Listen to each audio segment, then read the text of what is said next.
Почитувани гледачи, добар ден и добре дојдовте во ново издание на емисијата Аргумент Плюс. Како што најавивме во дневникот, наш денешен гостин е господинот Димитар Апасиев, председател на Левица. Апасиев, добар ден и благодарам што прифативте поканата. Прво гостување по изборите. Гостување по изборите, да. Прво општо телевизиско по изборите. Така, прво општо телевизиско, значи бојкотот продолжува и после изборите. Да. Што толку им прошетавте по нерви на останативе телевизии? Нека цени народот, зошто не викаат. Еве 4 месеци речи си Сета среќа што живееме во 21 век, па имаме социјални медиуми, инаку ќе не немаше воопшто како да не постоиме. Да. Тоа е. Добро, но ние ве викавме и предходно, ве викаме и сега и Така, ќе ве викаме, да. треба медиумите навистина да остават можност и простор на секој да се чуе сечија вистина, како велам јас. На денеска ќе почнеме со она, владата го имаше нели отчетот по повод 100 дена влада, на слоганот 100% посветени за тебе, вие некако одговоривте 100 дена нова влада, стара политика ВМРО наликува или ја продолжува праксата на СДС. Зошто? Па да, па видете, таа квислнишка политика на СДСМ од Преспа преку Бугарија, тие ја продолжија, не само тоа, тие дури ја надградија и ја проширија, се што СДС имаше заборавено во законска регулатива терминот Република Македонија, дури сулудо е зошто овие го менуваат. На никого ни смета, нит некој го забележал во некој си закон таму од 700 закони имало Република Македонија и они сега педантно тоа го бришат. Истите овие министри кои тогаш како пратеници или опозициски активисти го истакнуваа дека нема шанси тоа да го прават. Следно еве националните понижувања и дипломатските скандали со примањето на Силјановска без знаме. Или тоа дека ќе намалуваа бирократијата, а они воведоа 5 нови министерства.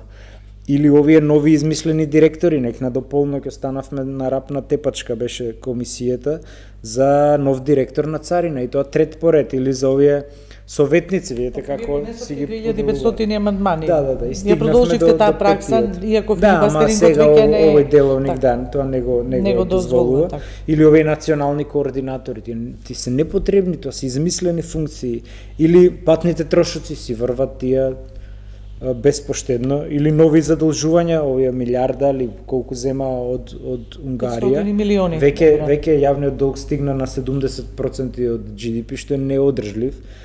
Потоа, ако видите праксата на кокетирање со ДУИ, во 2 наврата им обезбедија и БДНТР и двотретинско мнозинство за законот за локална. Вие мислењето на другата опозицијска партија СДС дека одлично си функционира ДУИ и ВМРО ДПМН, па дури еви координаторот на пратеничката група на СДСМ пред 2 дена во интервју Спасовски вели дека очекува наскоро и ДУИ да влезе во делуваат како да не се они некако зајадени меѓу себе, туку како бидејќи ние како Левица не сме во тие криминални шеми, не им го знаеме мајндсетот, кој знае што стои позади оваа бланко поддршка за 2 закони, за министерствата и за локална самоуправа за изборите.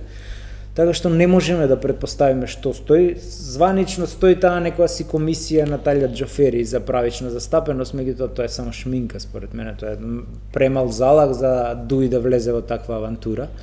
Не знаеме што стои, можеби се пазарења некој да не оди во затвор, така функционира за жал. И што е сега тука поразлично, или додадете го плюс великоалбанскиот шовинизам, национал шовинизам, значи непочитувањето ни од Гаши, ни од Меджити на овие државни знамиња, инсигнии на македонскиот јазик, постојано се стиснува, систематски се стиснува и од парламентот.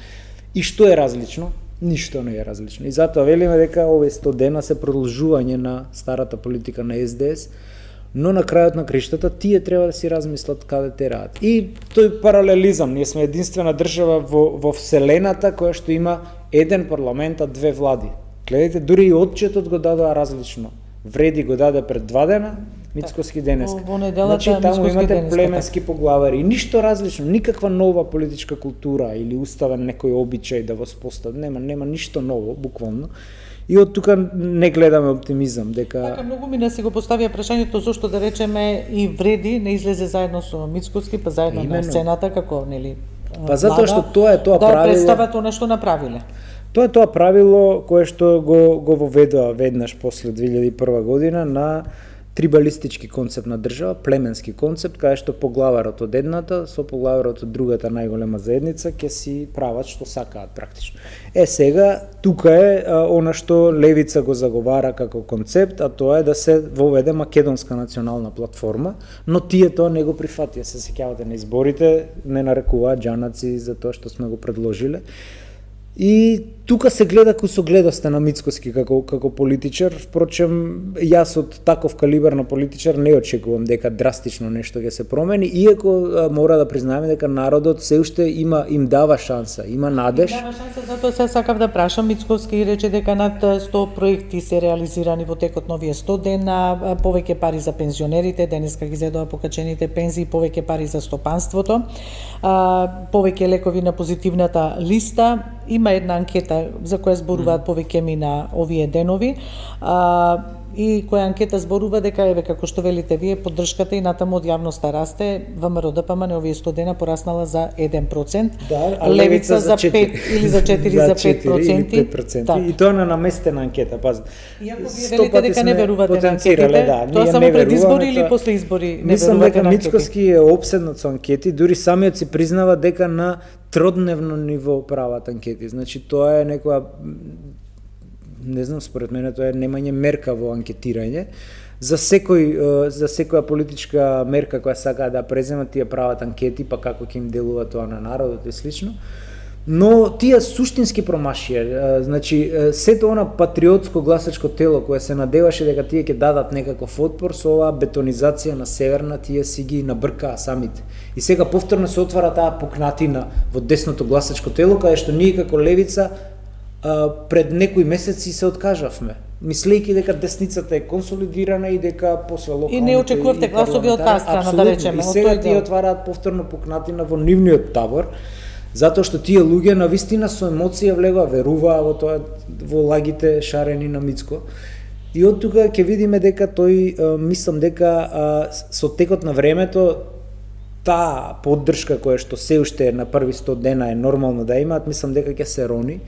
И овие 58 пратеници можат да ги сонуваат ако продолжат со овакво темпо, затоа што не заборавајте, СДС го изгуби сиот кредибилитет и стана пасокизирана партија токму ради аздисот на ДУИ. Се тркате со разлика од 1% со Па јас мислам дека веќе ги имаме надминато, но окей, ајде, така да се каже, што е пак историска за нас шанса, затоа што ние сме практично пата со СДС. Еве оваа поддршка од 4% за само 3-4 месеци, да речеме. Значи вкупно 11, значи да. Вкупно имате околу 11%, така.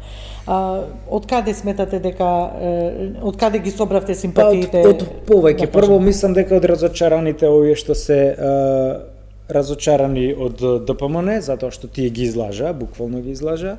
Второ, оние кои се разочарани и од СДС, од безидејноста на новото раководство, вие имате 17, колку 18 пратеника се, и доколку тие луѓе не биле во минатото министри, вие нема да им го знаете името и презимето, затоа што тие не земаат збор, буквално.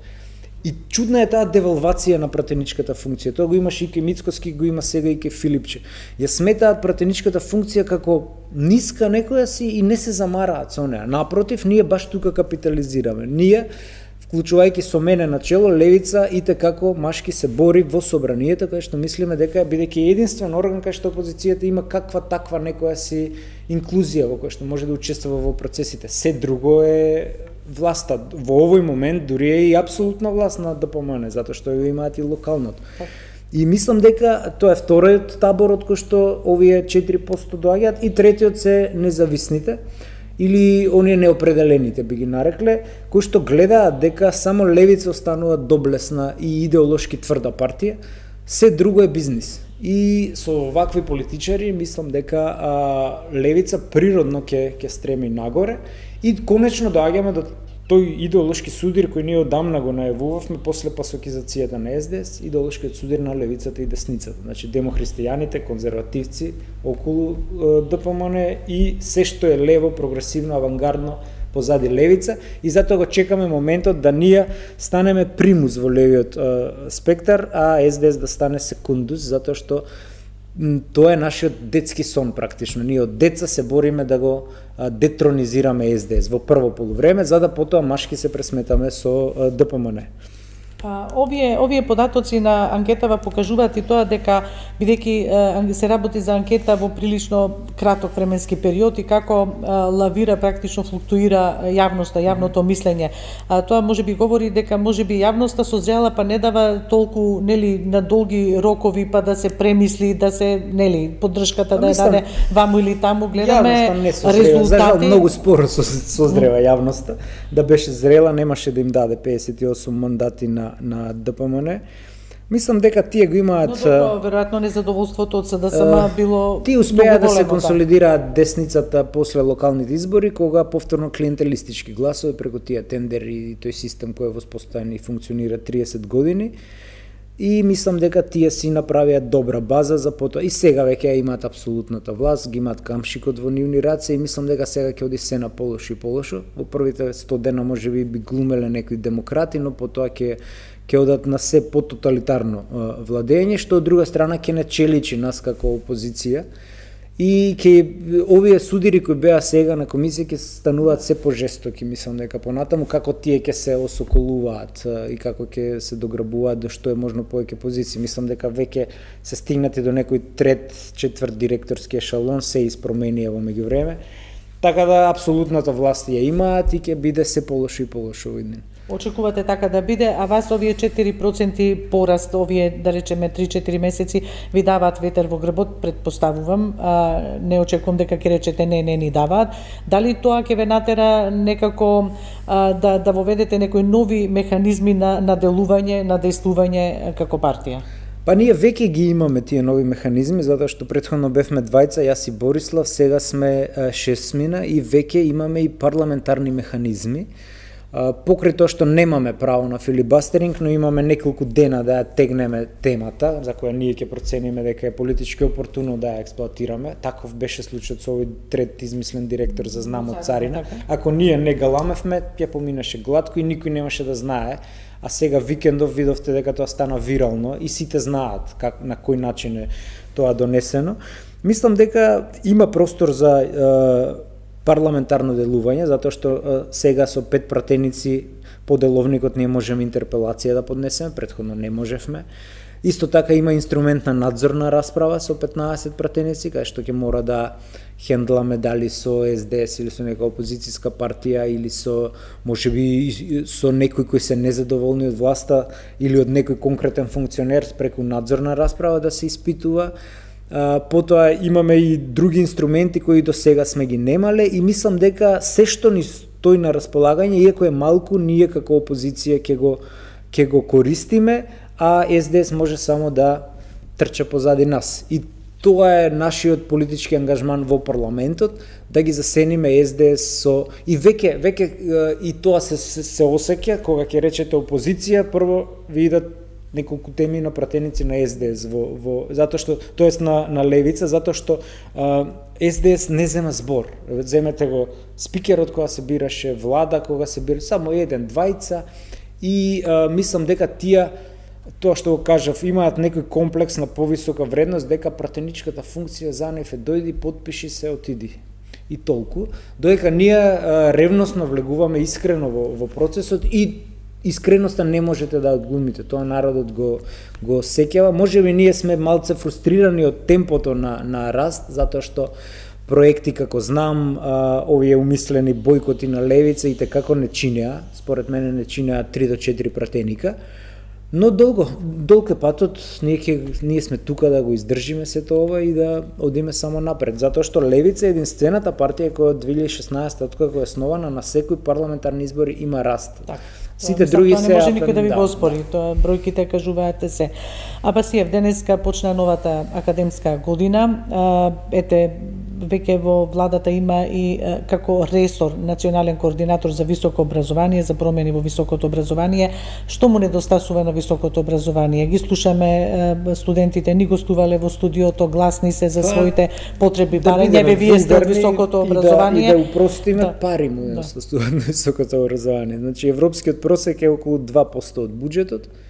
Кај нас се одвојува 0,3% 3 кома нешто. Можете да замислите, значи има околу 1,7%. Финансирате врз основа на запишани студенти. И страшно е тоа што се прави, тоа е екзодус на студентите што им се прави, видите го уким кој ги таа школарина не тука, како се вика тоа, трошоци за уписи, административни ги дополнителни крена на трошоци, 100 евра и така. потоа се чудиме зошто наместо некој си втор државен универзитет, наместо УКД, например, од кој што јас доаѓам, да биде вториот по број на запишани, кај нас по број на запишани студенти вториот е Лјубљанскиот универзитет.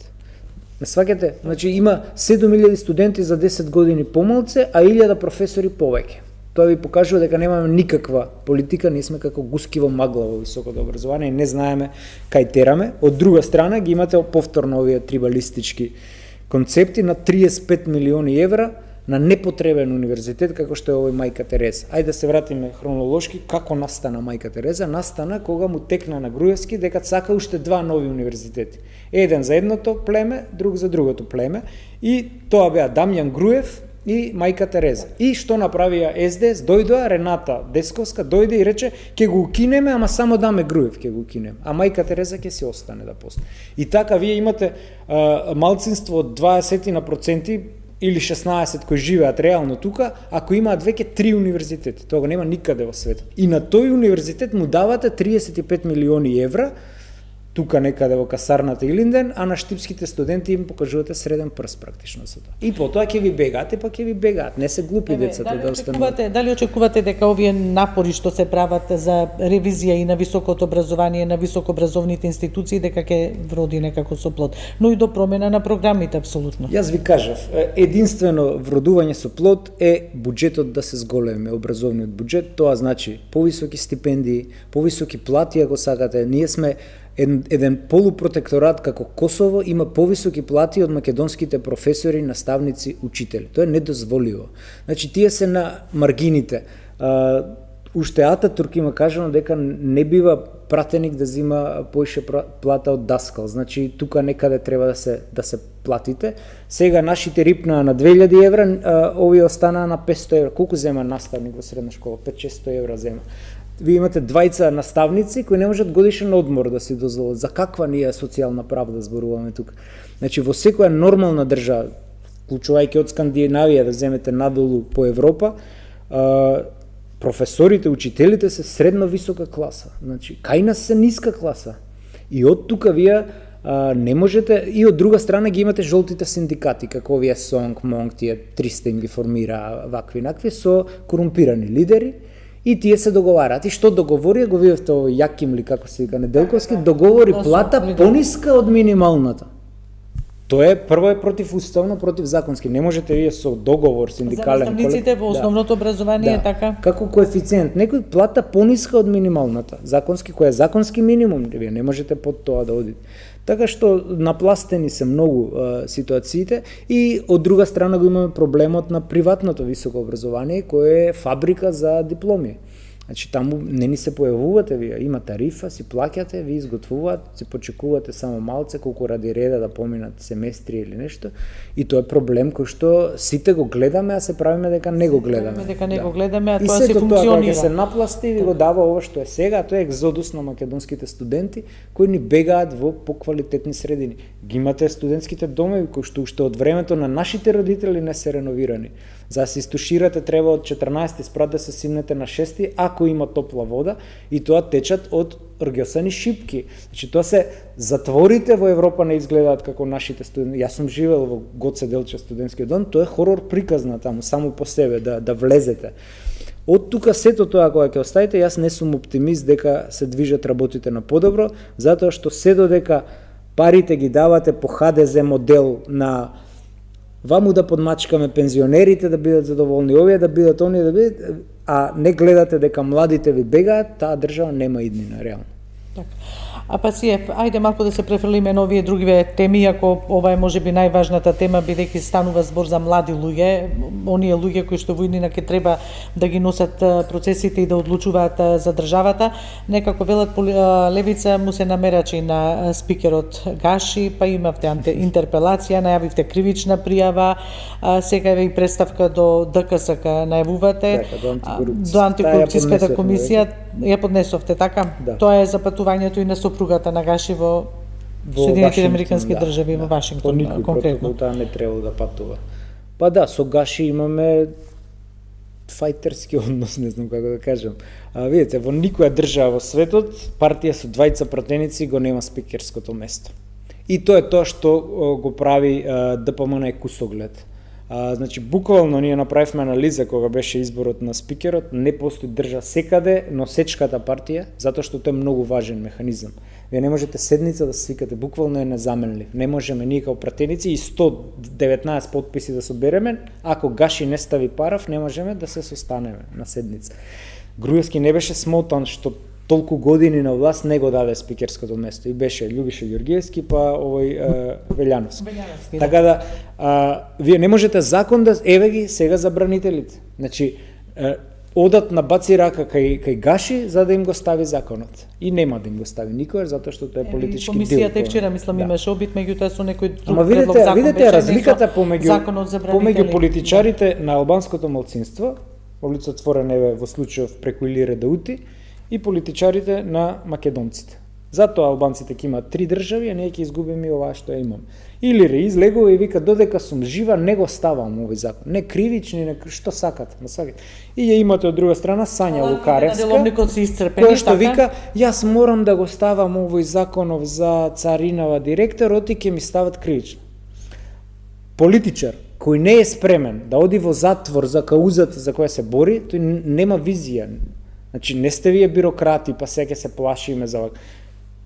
Ние како македонци треба да учиме од овие, затоа они имаат 3 држави, ние ќе изгубиме оваа што ја имаме сега. Затоа што така се игра, како што игра. Каде ја предвидувате, како ја предвидувате судбината на законот за бранителите? Никако, ќе си остане заглавен таму и тоа е тоа. Ние можеме и кривично, можеме и се, законот ќе си остане заглавен таму. Механизам да се одглави нема, според деловникот. Па, според деловникот има, тоа е спикерот да свика комисијата. Но спикерот му го дадоа на Балистов и сега одат на баци рака, тоест не ни одат, бидејќи знаат.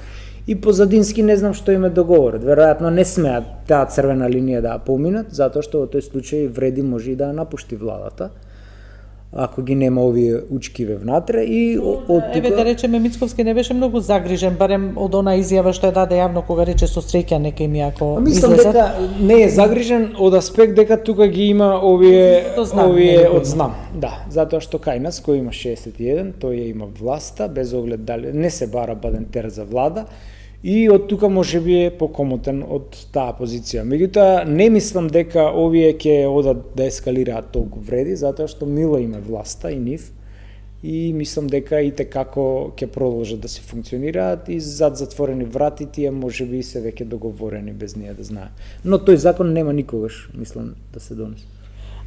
Мислам на жал, како да кажам, на семејствата на тие попустливост на ДПМН, иако во јавност имаат некој имидж на они големи патриоти, нема врска, значи Груевски стави терорист за министер за одбрана, тоа е понижување на униформата.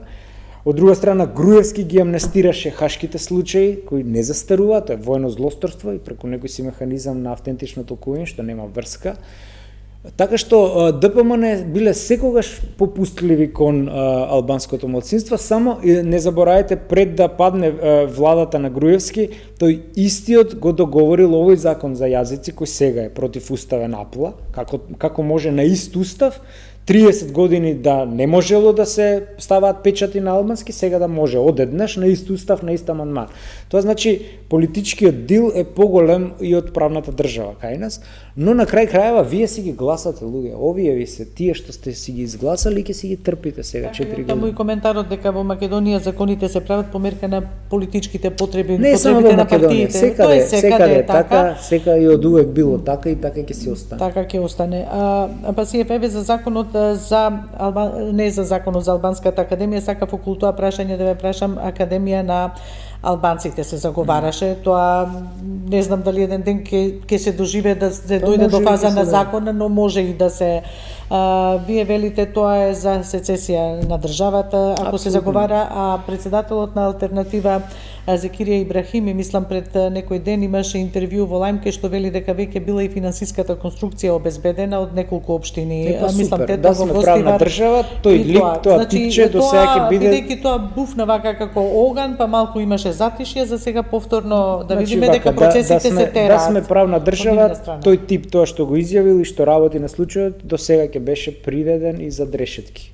Значи, си има закони во оваа држава кој како функционира, не може секој сецесионизам ние да го толерираме, ниту една држава тоа не го толерира, но тука е повторно ко согледоста на двете доминантни досегашни македонски партии, СДС и ДПМН, кои никогаш не направија македонска платформа, она што ние го понудивме во 4-5 точки, не е таа многу обемна, за разлика од партиите на албанското малцинство кои што си направија тиранска платформа и без оглед дали се дуи, дали се вреди, тие си ја пропагираат и си ја фураат таа платформа и тие точка по точка следете платформата тиранска, било која партија на албанското малцинство работи на таа. Ние сме како муви без глави, не знаеме што сакаме, не знаеме да си ги зачуваме националните интереси и затоа сме овакво општество како што сме. Очекувате етнички тензии со оглед на фактот што еве дуи најавија протести, меѓутоа протести како што велат поради тоа што е укинат балансерот, поради непочитување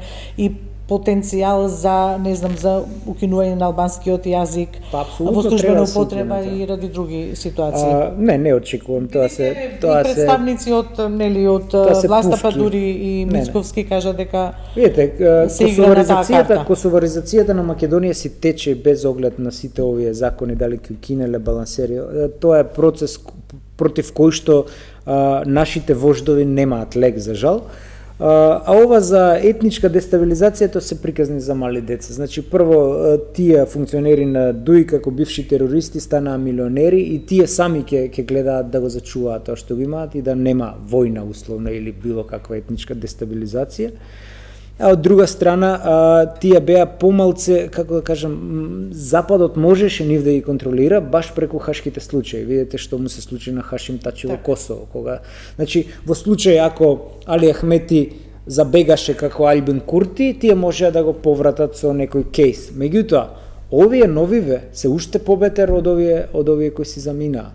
Значи, тие отворено го презираат македонскиот идентитет, македонскиот јазик, македонското знаме, македонската химна. Значи, тие се гнасат од нашите инсигни и од тука вие не можете со живот така да градите.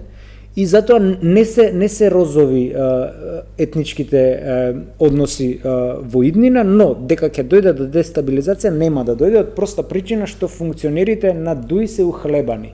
Тие биле 14, 15, 20 години директори, тој ќе ти дојде на еден протест, на два и толку, нема да ти иде секој ден да кампува пред влада и слично. Може би ќе има некој средношколски тепачки по автобуси или навивачи меѓу себе, меѓутоа на тоа ќе остане. Не верувам дека ќе има на микроплан, како да кажеме, нема од пошироки размери не очекувате да има такви контролирани конфликти така.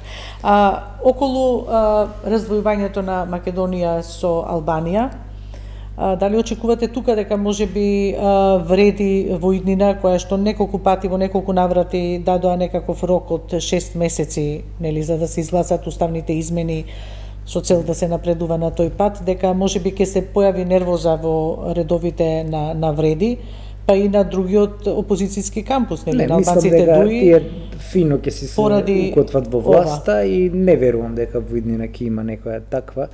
Инаку Албанија џабе ги започна преговорите реално. Тука би се сложил со овој вице-премиеров дека никогаш нема да стане членка на Европска унија.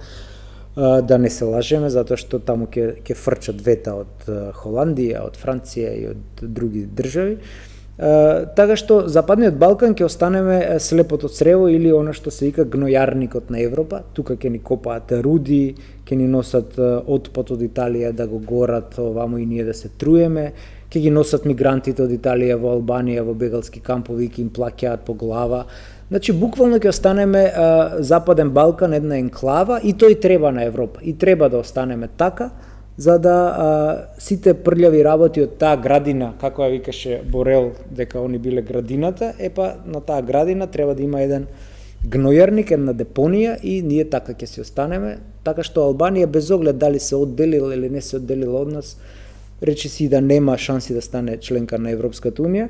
И тука треба, ако имате политичари со визија, да го проценат геополитичкиот момент, кој не е ист од војната со Украина до сега. Затоа колку сите овие констелации нели на безбедносен план во Европа и малку пошироко на Блискиот исток, можеби и ќе одвратат Европската унија, кој не била и претходно одвратена од процесот на интеграција, бидејќи таа своја политика на експанзија Европа ја апострофираше нели во позитивна, секој еден можен план, меѓутоа што се случува сега? Кои доаѓаат на власт во Европа, доаѓаат екстремната десница, значи не конзервативна, да речеме, значи доаѓаат радикални сили, значи практично следбеници на неофашисти, неонацисти, со СС символи, со фашистички символи на Мусолини и слично. И тие луѓе не мислат за проширувањето на Европа. Значи таков тип на политичари. Од тука нема перспектива овој регион, бидејќи до сега не влезе. Единствената перспектива на регионот на Западен Балкан е да се прешалта кон новата геополитичка сцена, а тоа е влијанието на Кина и на Русија на Балканот, но тоа од друга страна е и наетливо спречувано и систематски спречувано од страна на Соединетите Американски држави, така што кај нас тек допрва ќе се испреплетуваат интересите на големите сили и од секогаш можеби од тука започнувале светските војни, можеби и третата светска војна ќе започне од Балканот, затоа што жариштето Косово, Република Српска, па до некаде и Македонија, ако го споредите сега со војната во Украина, со Блискиот исток, новата офанзива кон Либан, Газа, таму тајванското прашање, тоа е еден конфликт кој што тлее на светско ниво, оваму Сахел во Африка, кај што се избркани овие француски колонијалисти, така што можеби е почната војната, а не е кажано, така што толку жаришта немало. А што е тоа знак? Тоа е знак дека униполарниот свет во кој што ние живеевме и кој што мислевме дека ќе не надживее и ќе умреме во него, ни се руши пред се промени, се руши пред нашите се очи промени. И се факторизираат три големи И што сили. да прави сега Македонија, една мала држава Македонија треба да учи од својата историја, тоа што го правеле партизаните и комунистите на чело со Тито, тоа треба да го правиме и сега. Тие направиле неврзаните, 120 држави се во неврзаните, 2/3 од светот ви се таму. Србија умешно го користи, дури прави самит на неврзаните во Белград, како што правил Тито, и успеа 10-20 држави да го отповикаат признавањето на Косово, што беше шамар за америчката дипломатија и за целиот колективен Запад. Така што, од друга страна, ја имате Турција, која што 20-30 години преговара со Европска унија и пукна филмот и од пред некој месец аплицираше за членство во БРИКС. Значи, тие го фаќаат курсот. Од друга страна имате иницијативата Појас и пат, каде што беа вклучени 16 европски држави на Кина, како soft power, една голема геополитика. И ако не ги фатите тие штимања, тие фреквенции, вие ќе останете слепо црево на Балканот и од тука ни треба некој нов Тито, веројатно, да процени ситуацијата и да знае кон што цели. За жал, со калибарот на Мицко, Филипче... Како нов Тито? Па не знам сега, јас сум по убедување како Тито, меѓутоа дали сум нов Тито, ќе оставиме времето да покаже. Да покаже. А па си при крај сме на разговорот, вие неодамна издадовте и учебник, првенче, нели, како така, прв учебник Римско право. Дали е задолжителен за студентите, бидејќи студентите често знаат да кажат, нас професорите нели вадат книги, нели издаваат книги практично, и ги тераат да го купуваат. Да, не така да купуваме, да не бидете вие некој таков професор.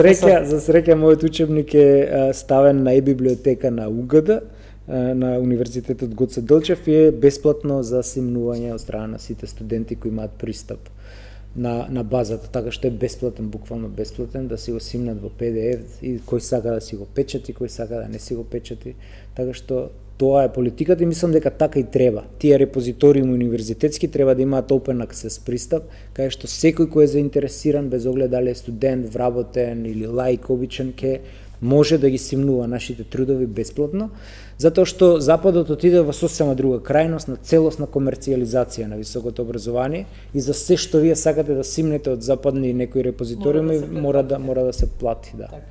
А па си уште само на крај, бидејќи не сте ни гостували уште од пред изборите, дали се случи некаква понуда од ВМРО ДПМН и дали лично жалите што не се случи понуда за влез во владата или вие имавте што да одбиете? Не, ДПМН е добија забрана од Калето да не контактираат и тие како сервилни политичари си ја следеат таа забрана и немаме никакви контакти. Дури од ден на ден се повеќе се залошуваат односите. Значи, ако сме се викале здраво со 20 души, сега се викаме здраво со 15, со 10, ме сваќате, се полоши и полоши стануваат односите и добро што стануваат, затоа што ние ќе бидеме единствената опозиција која што на среден и долг рок ќе го порази ДПМН во иднина. Добро. Еве со ова ќе завршиме. Дојдовме до моментот кога нели треба да се одјавиме нели емисија, времето толку ни дозволува. Благодарам што бевте гостин во ова издание на Аргумент Плюс. Еве да ги проанализираме првите 4 месеци од функционирањето на Левица како со втор мандат во опозиција, но велите третиот мандат очекувате да станете позиција. Така, но треба да се поминат нели локалните избори. За сега сте само на советнички листи како советници во локалните нели листи во локалните заедници. Сигурно дека ќе излезете и со кандидати за очекуваме и првите градоначалници, на овие избори, особено во урбаните центри, каде што рейтингот ни е малку повисок, и мислам дека тогаш ќе се осети квалитативната разлика кога ќе ни се даде шанса да ја практицираме власта, а не само да бидеме опозиција. Така, дали ви пречи, додека се уште нема свикано од режијата, дали ви пречи што сега толкави пари ќе влезат на локално ниво, бидејќи речи сите општини аплицираат? Не, сега диалектички е тоа, не ни пречи затоа што граѓаните ќе видат некој ќар, меѓутоа од друга страна ќе се нафатираат ВМРО-вските бизнисмени и како, затоа што 25-6 фирми ги добиваат сите тендери во држава. И таа финансиска инекција е токму за предизборен. И соберат симпатиите на јавноста сега зборува. Сигурно. Јас очекувам дека повторно десницата на следните локални избори со оваа финансиска инекција ќе биде и како стабилна. Ви благодарам што бевте дел од ова издание на Аргумент Плюс. Почитувани, од мене довидување.